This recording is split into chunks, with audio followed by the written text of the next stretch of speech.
Hi, my name is Aoife, and I am a mind body coach. I help women to reclaim their lives from chronic pain, chronic illness, anxiety, and depression. So you can get back to work, life, purpose, whatever it is you want to get back to. And today I have a very special guest, Greta, who is also a mind body coach helping people to heal from all kinds of different things. And she is a psychotherapist, a certified psychotherapist, and part of the PDDA Association. So, welcome, Greta. Thank you so much for being here. If there's anything you want to add to your intro. Yes, so first of all, it's such a pleasure to talk to you today.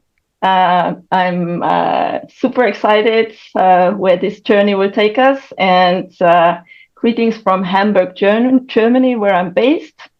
I came to this work as a patient myself 9 years ago, and by overcoming my own chronic symptoms, I was inspired to give this or share this knowledge with others. So I became a holistic, non-medical psychotherapist in Germany a couple of years ago. Amazing. And yeah, you're really in a unique position when you have overcome, you have walked this path yourself to be able to help someone else to do the same. So that's amazing. Why don't we start with you sharing a little bit about, because we all come with such a Mm. different set of symptoms and also how long they've been going on, and like, Mm. so we're all so different, but yet then the path is still the same. So what was your set of symptoms, let's say, or your experience? Yeah, so 9 years ago, I had a really bad week of sleep. I would go to bed. The moment my head hit the pillow, I would be wide awake and would not fall asleep anymore, or would fall asleep for a couple of hours. So I had like a very bad week, walking around like a zombie. But when this repeated the next week, the following week as well, I was getting a little bit worried and, of course, fearful because, when you have poor sleep, your energy levels are low. You are constantly adjusting your plans because, you have to cancel plans or adjust them. You can't get out of obligations, so you start cutting down on pleasures like meeting with your friends or exercising. So everything around, everything kind of the planning, the whole management of my life was around this sleep issue. So my life was getting smaller and smaller. And with sleep issues, when they become chronic, or actually, it's an anxiety at night. I did not know that back then, but basically, it's like an anxiety. I would wake up in the middle of the night with a racy heart, almost having like a panic attack at night, as if I was going to pass out while I was lying down. So there was nowhere to pass out. But it's a very scary feeling because you think you're having a heart attack, right? So you start skipping exercise because you don't want to give yourself a heart attack because you think maybe something is wrong with you. And the original cause of of the anxiety is actually secondary very quickly because it's all about the fear of the next night because it's just a cycle of fear. You're dreading the next night, whether you're going to get that sleep or not. So I was in it for a few months, let's say 2 months, every now and then having a good night's sleep, and then again several nights in a row with very bad sleep. I somehow got myself out of the cycle by meditating.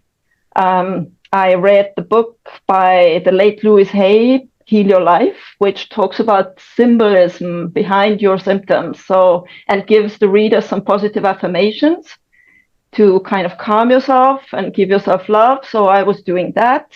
I did not have a name for mind body connection yet. So I was kind of doing the spiritual approach to my symptoms.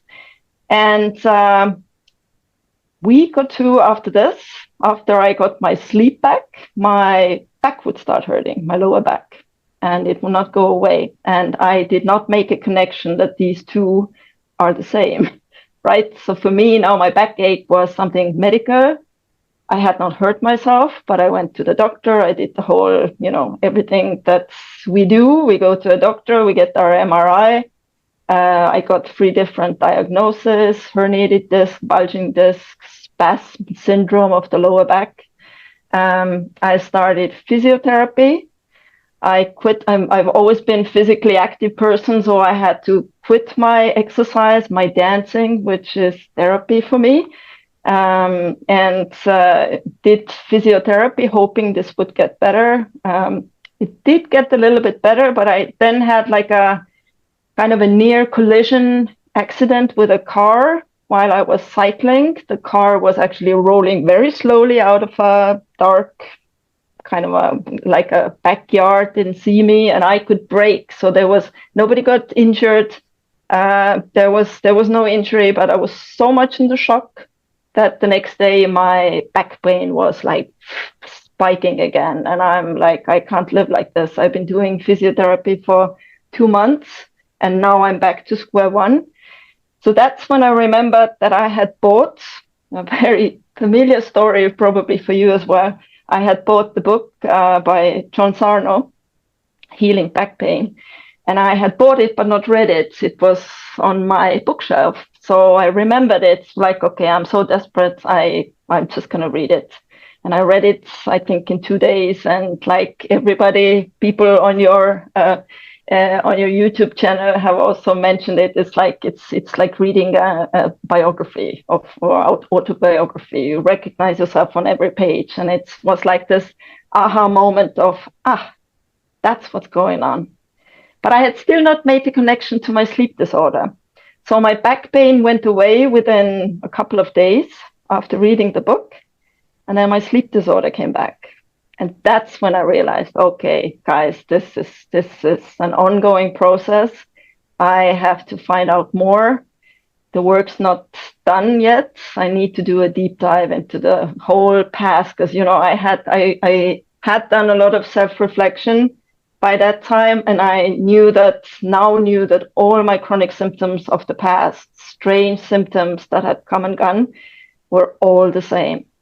I had 10 years of chronic knee pain. When I was 15, I had 2 surgeries. And after that, 10 years of chronic knee pain, still pushing through, still doing my exercising. I was training 6, 7 times a week. So I was like with pain exercising.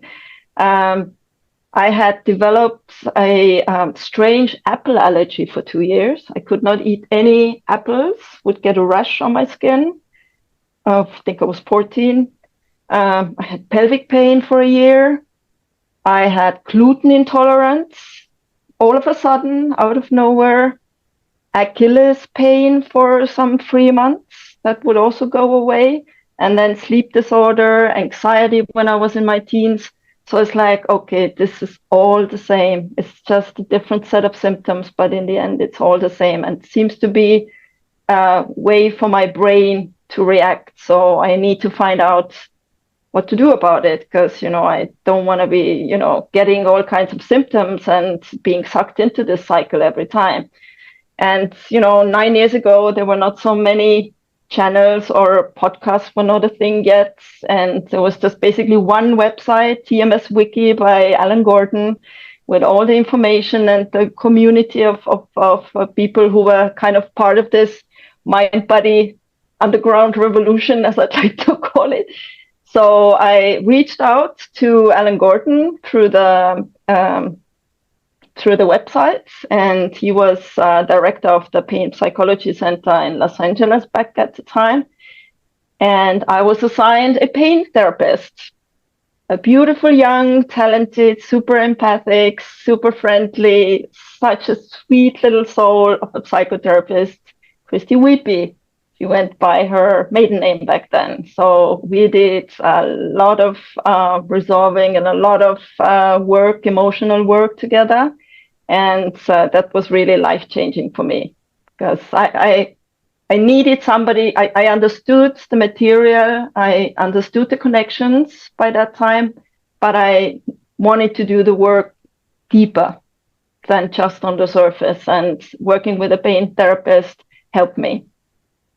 really understand where these patterns or where these reactions come from. Yeah. I'm just absolutely loving hearing your story. And yeah, I can hear myself in so many things that you share as well, especially how the first response always seems to be making our world smaller and taking away the pleasure and the joy, which are the things that connect you to your soul and your help safety and everything. So immediately we end up going on a path of in the opposite direction.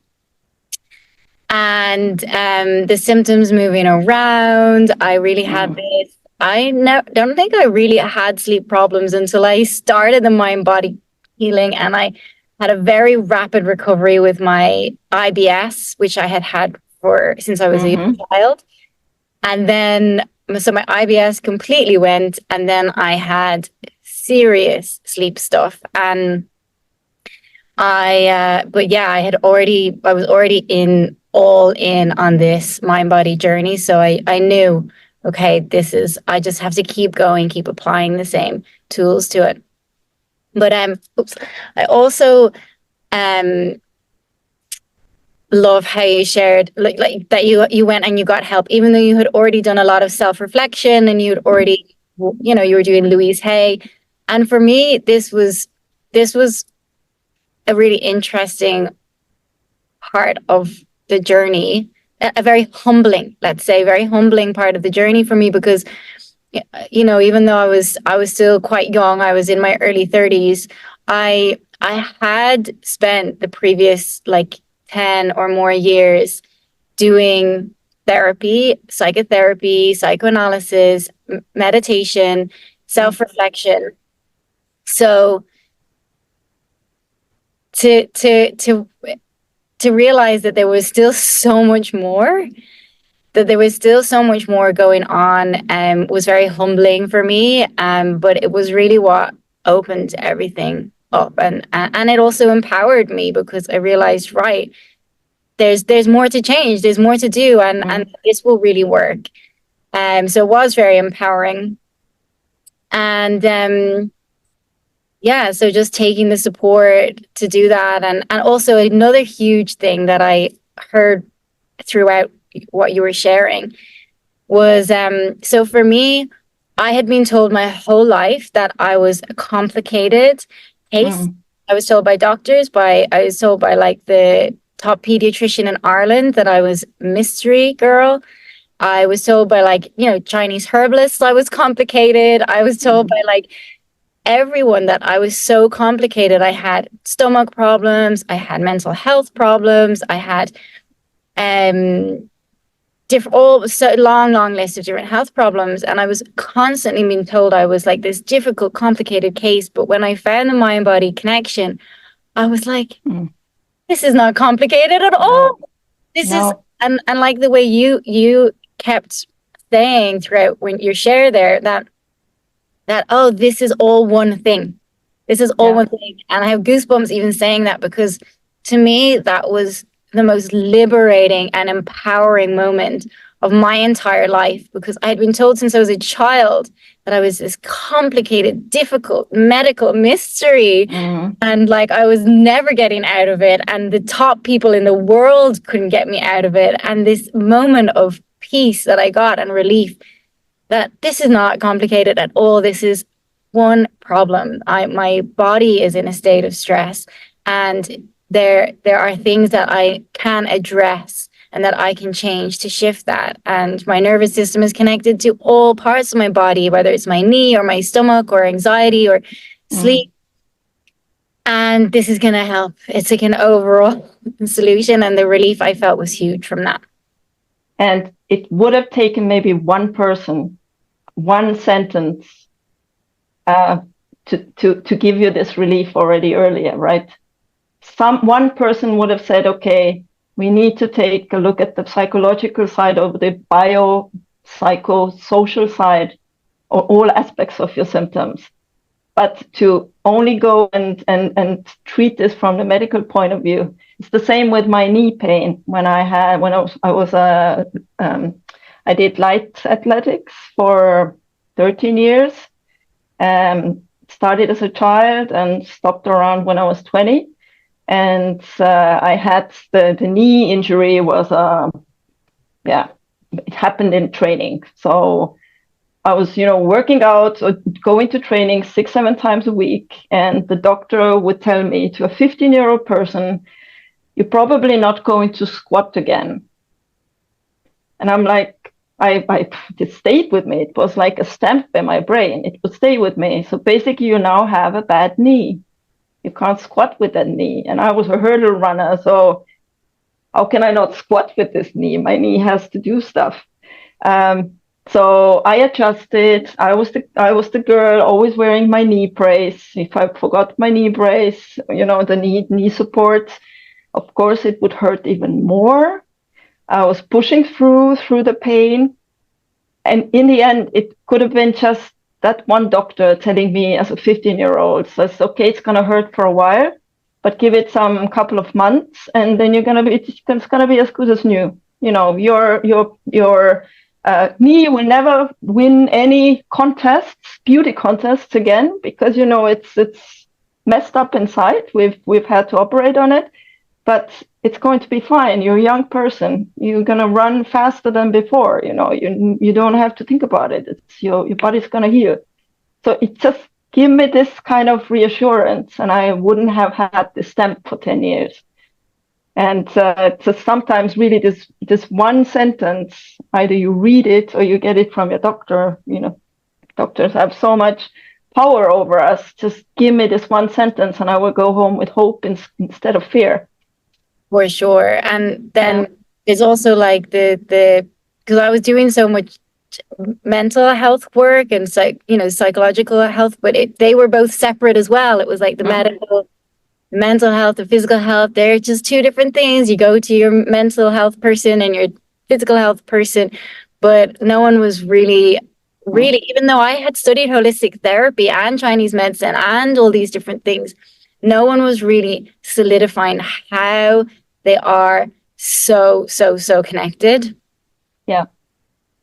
But also one of the most incredible things about the mind-body connection is that, this is what I find anyway, is that you get support, but that person, that coach or that therapist, whoever is, they're teaching you how to heal yourself and you how to have your own realizations. It's really like an education. So even if we did get that reassurance from the doctor or whatever, it would never be as powerful as this journey of learning to really heal yourself and understand your own world and your own relationship with yourself and your own like body and how you can really have so much influence over your health.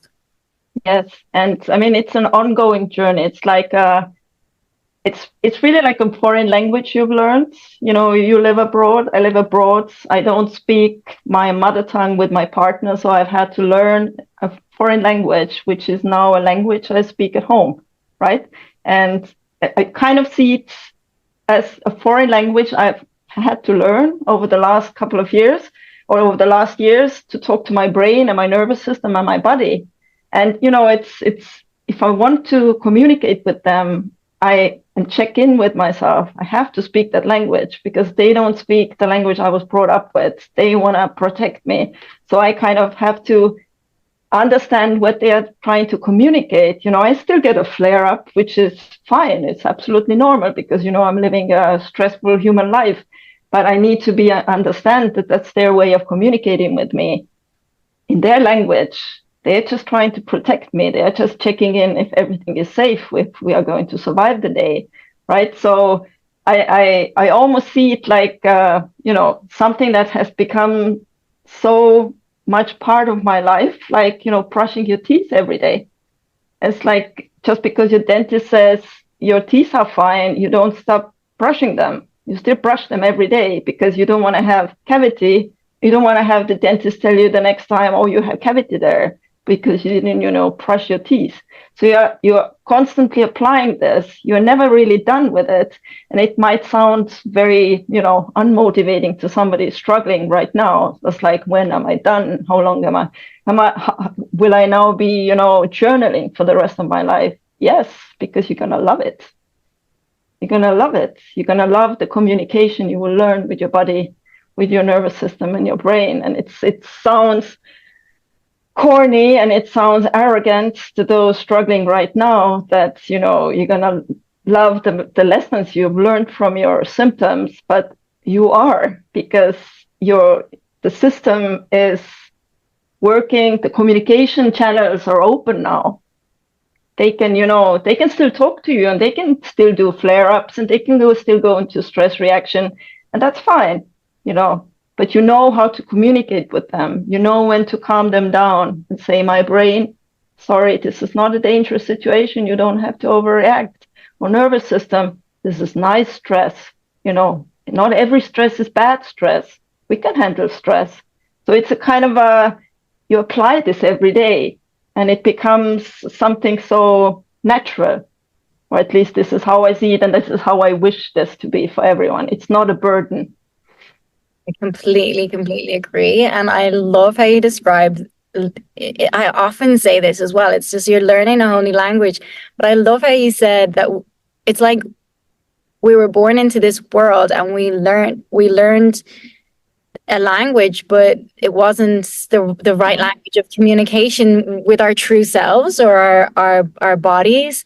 And so, yeah, you do learn a new language, which is hard. And it's hard to learn a new language for sure.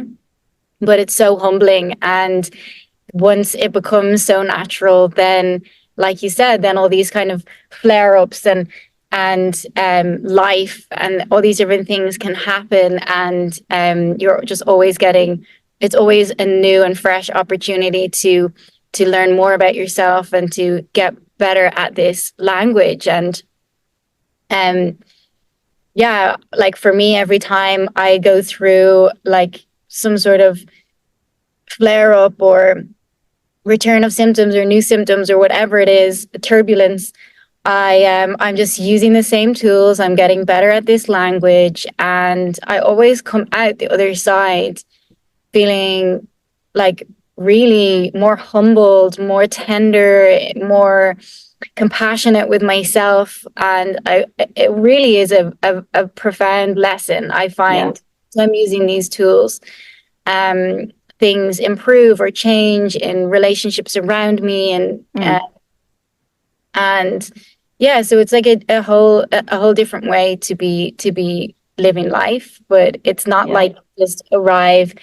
It's not like everything is just like perfect and easy now, and nothing ever happens for sure. It's just that you have this language now. You're speaking a new language, and you have these tools that allow you to kind of like mine for the gold in all the turbulence, and then really get the gold.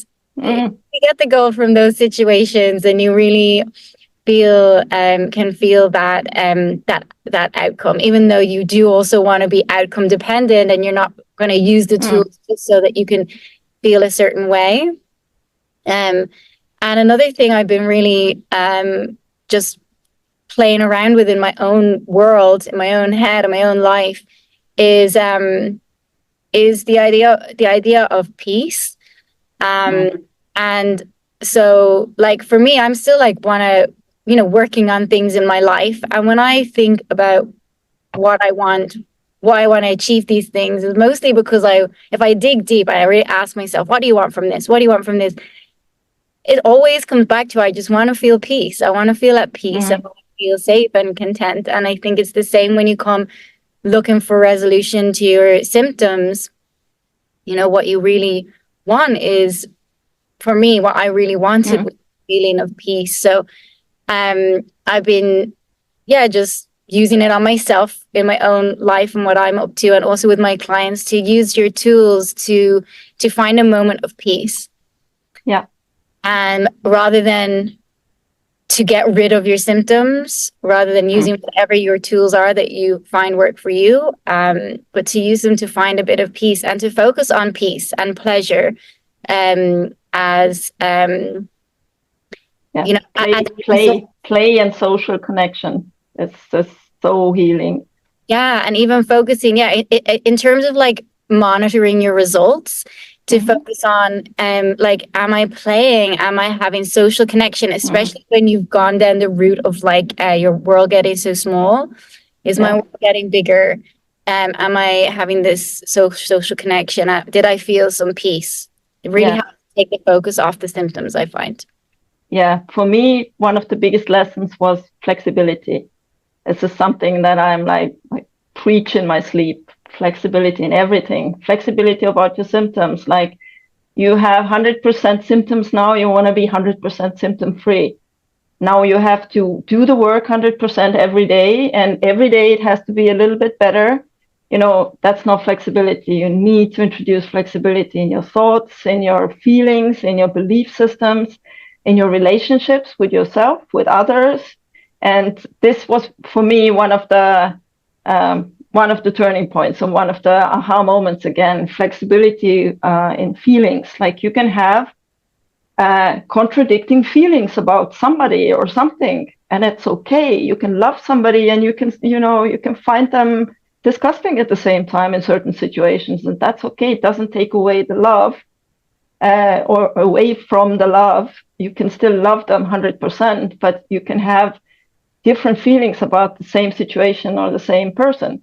And like the same with what is symptom free? Like, what is symptom free? Is it 100% symptom free? That you're never going to have any unpleasant physical sensations again? That your chronic symptoms will never flare up again? Is this the goal? Like, it's unrealistic, because you're living a human life, so you're gonna have physical sensations that are going to feel unpleasant or feel annoying or frustrating, and that's okay. Or like, I know that for many people who are struggling with their symptoms, the question, how are you, can be triggering. Because, like, what I'm going to reply, like, if I reply I'm fine, I'm not authentic. But I don't want to tell everybody, that I'm having a shitty day. So if I reply with, I'm not fine, are you really not fine 100%? Like, is there some flexibility to say, okay, 75% of my day was shitty. 25% I cuddled with my dog. I felt loved. I felt accepted the way I am. I felt co-regulated. Or I telephoned with a friend of mine, and she was just listening to me, to my story, and that made me feel good or loved. Find this 1% joy. Just not 100% I'm fine or 100% I'm shitty. What about all this percentages in between these 200%? So introduce this flexibility. Or even like, I give 100% every day. Now I have to get 100% results. No, you can also give 25% every day, because that's all you have at the moment in your tank. You can still get a good day. Or you give 100%, you still have a shitty day because something happens. So it doesn't work that way. This, I give my all and I have to become symptom free and never have this flare up again. It's going to come back, but you're never back to square one. The first reaction is fine. That you're frustrated, that you're desperate, that's fine. But your second reaction, I have my tools, I've done this before, they worked before, it's going to be fine. It's just a flare up. It's just a shitty day. It's not a shitty life. It doesn't undo everything you've discovered about yourself or all the healing work you've done. It's just a shitty moment or a shitty day. And it's fine. It can't go, it's not like every day I'm 1% better. Gonna be 5% less better today. Tomorrow maybe 10% better. Negotiate with yourself. Allow yourself this flexibility, because otherwise you rob yourself of the little percentages, of the little chances of joy. And like you said, playfulness, the peace, even peace. Like, maybe for 10% of the day you felt peace, you felt hopeful, because you maybe didn't feel your symptoms so intensively in that moment. Like, allow yourself to celebrate that peace. Yeah, I so that was for me like one of the, I wish this for everybody. Just play with your thoughts, like the same with, your brain is feeding you some kind of reality with thoughts. Like, it's not 100% facts. Like, play with the flexibility. Is it like, could it be that maybe the opposite is the truth? Like, let's say 50-50. It's going to hurt tomorrow when I go to the cinema with my friends and I'm having trouble sitting. I'm 50%, I'm going to get pain. Like 100% sure. Can you, see it in your crystal ball that you're going to have 100% pain when you go to the cinema? Or is there a chance that you might not get pain?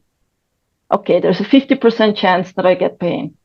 There's a 50% chance you're going to have a wonderful evening with your friends in the cinema, watching a great movie and not having symptoms. So why do you want to rob yourself of this? Just because your brain is telling you this thought is a fact.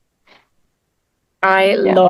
love this whole topic. I also share a lot about this flexibility because I had never considered that about myself before, but I was so rigid and so constricted, and I would be extremely early for everything and never like there was just certain things in my life. And I tell this story a lot, but myself and a friend were in I had just found the mind body connection and we went on holidays to France. It was the first time I'd had like holiday in ages where my first holiday eating normal food. I was eating croissants and bread and pasta, and we went to Italy. We got the train to Italy. And so I was telling her all about the mind body and she was super into it. And we were recognizing things in ourselves that were not flexible, that were really rigid. And she also had this thing around time and never missing anything and never being late. And so we went and got our tickets to go home from Italy to France, the train station. And we thought, oh, it's not for another like 40 minutes. And our rigid selves would probably sit there like this, can't go anywhere. And we said, let's go for a beer. So we went for a beer and we were chatting and laughing. And then we looked at the clock and we had missed the train, and we both stood up and high-fived, and we said, oh my God, incredible. I've never missed a train or a flight or anything before. And she was like, me neither. So we celebrated that we were late. And I still do this with myself. If I'm a bit late, I'm like, wow, I must be so relaxed that I'm. So I love that. Also, just looking for ways that you're starting to become more flexible in your thinking and how you are with yourself and the world around you. That is a sign that you're literally like that you're loosening up, and your body will thank you for that for sure. Yeah, and you're still going to have the same brain and the same nervous system. I mean, as a TMS personality, I love my personality, and I understand now that I can kind of flexibly adjust my personality. Like if I was like rigid in my thinking or perfectionist or self-critical, it's okay in certain situations. It's great to be perfectionist, right? And then an employer loves somebody who is perfectionist in their job as well. But I can adjust it. I don't have to bring it 100% all the time. I can have days where I don't do anything. Although my perfectionist mind is like, you have like such a long to-do list. Come on, get up your butt and go and start doing it. I'm like, okay, I'm having a moment right now. And that's a nice moment with myself, some me time. It's okay. So the flexibility also with your personality traits that people love about you. They love that you're caring or that you're always there for them, or you have a listening ear, or you are always helpful and ready to help somebody move or whatever. But you can adjust it, and it takes the pressure off. Exactly. I know Dr. Schubiner shares about this as well. He says like people pleasers, like we're great friends and, we're like you said, great listeners and the caretakers. And I really still see I have these parts of myself and the peacemaker. I really want, but it's just about keeping it in check and making sure like recognizing when it's when this part of me is out of balance and it's harming me. When I start to get burnt out and start to have symptoms in my body, it's like calling me back. It's like, hey, Yeah. what part of me needs to get in check a bit so that I can, like be taking the best care of myself at the same time. So yeah, it's like the flexibility. You don't have to just suddenly stop being all these parts of you. Yeah. Which is, yeah, it's incredible. It's a softer, more compassionate approach to yourself and all those parts of you. Yes. Yes. How do you also, like, for me, one of my go-to tools is talk to my brain and my nervous system, and sometimes out loud. Do you do that? Do you find that helpful? Yeah, I'm always, like, all day long, I would say I'm talking to my brain. At the moment, I like to have like some sort of mantra. Um, at the moment, I'm doing using a lot. I don't know if you've ever heard of the Ohonopono prayer. It's No. yeah, it's this Hawaiian prayer that I've been studying and learning more about. But essentially, it's evocative of like compassion and peace. So for me, I love any tool that is just going to be like very simple and very effective. So yeah, at the moment I can tell you I all day, like as soon as I open my eyes, I'm just like I have this mantra and I'm saying it to my brain. I'm saying it to the parts of me that are like, oh, like what you said, are like, are we gonna get through the day? Or is this gonna work out? Or also, a lot of conflict, like, oh, that person that said that thing, will you ever be her friend again or whatever? All these different things that are just constantly, as soon as you open your eyes, it's like, hey, listen to me, listen to me, listen to me.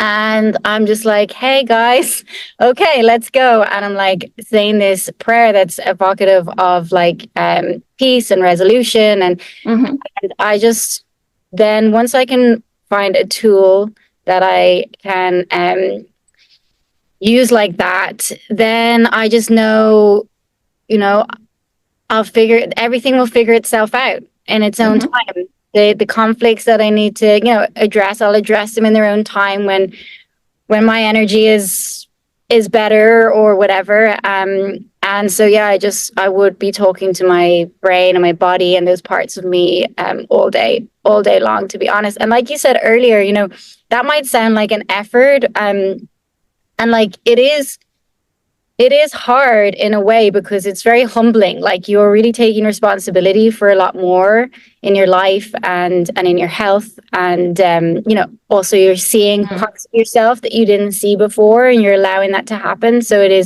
it's hard and humbling in that way.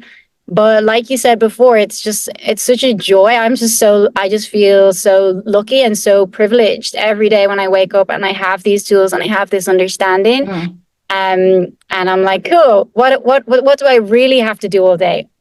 These tools. That's my like top of my to-do list every single day is my tools, and I know that will allow me to get everything else done that I need to do, like in the immediate world, and also in my emotional, spiritual world as well. Yeah. Yeah, that sounds, this positive affirmations, they work for me, or mantras, they work for me as well. I find, yes, the spiritual part of my core or my system is longing for that. And I feel that I like also guided meditations because it just, for me, they are very helpful because I'm just following the mantra or the whatever the affirmation is for the meditation. That one I found very, very helpful as well. But I also I'm like talking to my brain as if or my nervous system as if they are like, as if we are always the three of us. We are the three of us, right? And they speak another language, which I've now learned. So we communicate. I love negotiating with them because, I need them. I need my brain, my CEO. I need my nervous system, whom I like to call my bodyguard or my chief of operations. And I'm the boss, right? I own the system. So none of us can dominate. So we are having a kind of a democracy. Everybody gets a say. Everybody gets a vote. and everybody gets to listen. So if my brain is trying to feed me some kind of fears, I have to listen. I can't bully them into like, hello, I own the system, don't I decide? Because, I wouldn't survive. I'd be dead if I didn't listen to my brain and my nervous system, right? So at the same time, I also can't let them dominate. So I can't have my brain dominate the system with, every thought is true and a fact, and we have to act upon every thought, and just follow every thought pattern, and it's not helping us, right? Because thoughts are just opinions, just statistics of your brain. So you can always negotiate the reality of it or the truth of it. And the nervous system as well. It's like the nervous system can't dominate as well, because not all stress is bad, and you want them to flow freely from one state to the other, but it can't like react with overwhelm for every stress. So if I go and exercise, I voluntarily bring my body into a state of stress. At the same time, I get the positive hormones and the positive effects of it as well. But if I'm working out very hard and my heart is going whatever 160, then it's stress for the body. But we love that stress, so I don't need to get pain protection because we are working out, because we love it. It's a positive stress. So also kind of negotiating with the nervous system a little bit, talking to myself. I really like, recently I had an incident with my knee, and all these old patterns came back, all these old thought patterns. My 15-year-old self was crying out loud, oh, we're going to have another knee injury for 10 years. It was like, listen, calm yourself down. Let's check in with, do we have an injury? Do we have a medical emergency? Do we need to do a surgery on something? Let's just keep the levels of pain appropriate to this kind of a sensation. I think I am, till today, I'm not even convinced it's an injury. It's probably something old, and it was just kind of a sensation that day. So let's keep the levels. Let's not overreact. I don't want the brain to overreact, go through the roof with just what it could be. And I don't want my nervous system to think that, okay, now we were in a stressful situation exercising, and now we are hurt, and now we need to be in distress. It's like, let's negotiate a little bit, bring in the flexibility a little bit. And I feel for me personally, that helps. Like even with the sleepless night, one of my go-to tools was to talk to my brain at night and say, okay, I understand. You think, we are lying here in this dark room. I'm under my blanket. I have nowhere else to go. You finally have my attention. I understand you want to talk to me about something, and I want to listen, but not now. We need to sleep. Like, back me up, nervous system. My brain is never sleeping. Even at night, it's not sleeping, but the rest of the body is sleeping. So we need that sleep. So let us sleep. We make an appointment tomorrow at 5 o'clock. We sit down, we do a journal speak. I don't know if you know Nicole Sachs and journal speak, like an expressive writing exercise. And I'm going to listen to you, and you can bring all your fears to the paper. And we're going to discuss this, and we're going to feel them, and we're going to, be absolutely honest about it, but not at night. So this is also kind of, for me, this negotiating. I want to listen to you. I'm not going to ignore you. I understand you have a message for me, and I'm going to listen because I'm not a bully. I'm not going to ignore you, but not now, because, back me up. We need to sleep. We need to sleep for digestion. We need to sleep for the muscles. We need to sleep for whatever. Everything else needs to sleep. Only the brain is not sleeping, right? Yeah, I really, really do the same thing. But because I always worked with children, I always think of my like nervous system or my brain when just say it like has a big flare or whatever, that it's like having like a tantrum, and then you can't always negotiate with a toddler And so sometimes, like, or so sometimes I just think like, hey, okay, just having a tantrum. What can we do? Okay, I'm not gonna be able to get the next few things I wanted to do done, because if you have Mm. a toddler having a tantrum, like what would help? What would help my inner toddler, my inner child right now? And it's like they just wanna go for an ice cream, or they just want to go sit in the park, and like, Mm. so just really like taking care of that part of me. And Yeah. and often that's what is really going on. It's a part of me that's not being heard or not being taken care Mm. of, that eventually gets so frustrated within me. It's like screaming at me, and I just have to kind of give in and give it that attention and give it that time. Yeah. So yeah, totally agree with you. There's all this negotiation going on, and then yeah, just leaning And in, comforting the child, comforting, Yeah, comforting that part of you that the child part of you, yeah. Because now I mentioned I had I had knee pain for 10 years. It went away when I started doing yoga, but I did not understand the mind body connection then. I did not really understand what I was doing, why it went away, because I was working with my nervous system and calming myself and reassuring myself that my body can handle um, all this stress from exercising, right? And so I haven't had any knee problems for 20 years, none. Like I can do anything I want with the knee. And a couple of months ago, or like in February, I kind of like, it felt like I hurt my knee. And, it wasn't even like hurting the moment when it felt like, okay, it was maybe too much bending. And then in the evening, my brain went into the mode of, but what if it's again something that, broke? And what if you're going to get chronic pain? And then I understood, like, okay, that's not me. That's the 15-year-old. That's the part of me that's dreading that it could happen again. And we're going to be trapped in this pain for 10 years and constantly every day feeling it. I was like, okay, little Grete, 15-year-old Grete, we are fine because you have me now. And I have all this knowledge.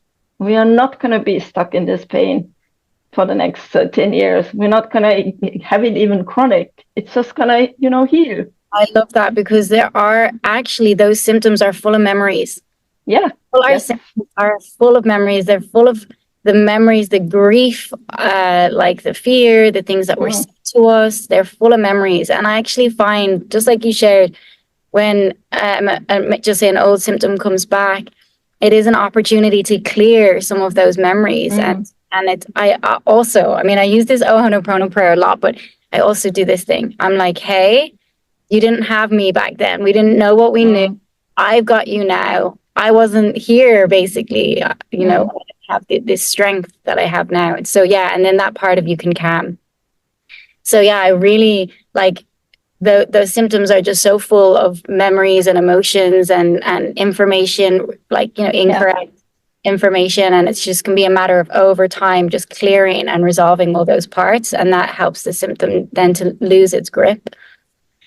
So, Greta, this has been so much fun. I think we could just talk forever. And so nice to meet you and hang out with you. And I'm sure we'll do loads more of these kinds of things in the future.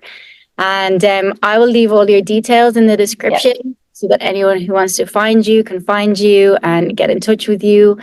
And for anyone who's looking to get in touch with me, you can use also the links to join my webinar, Get Your Life Back for Summer 2024, or book a call with me.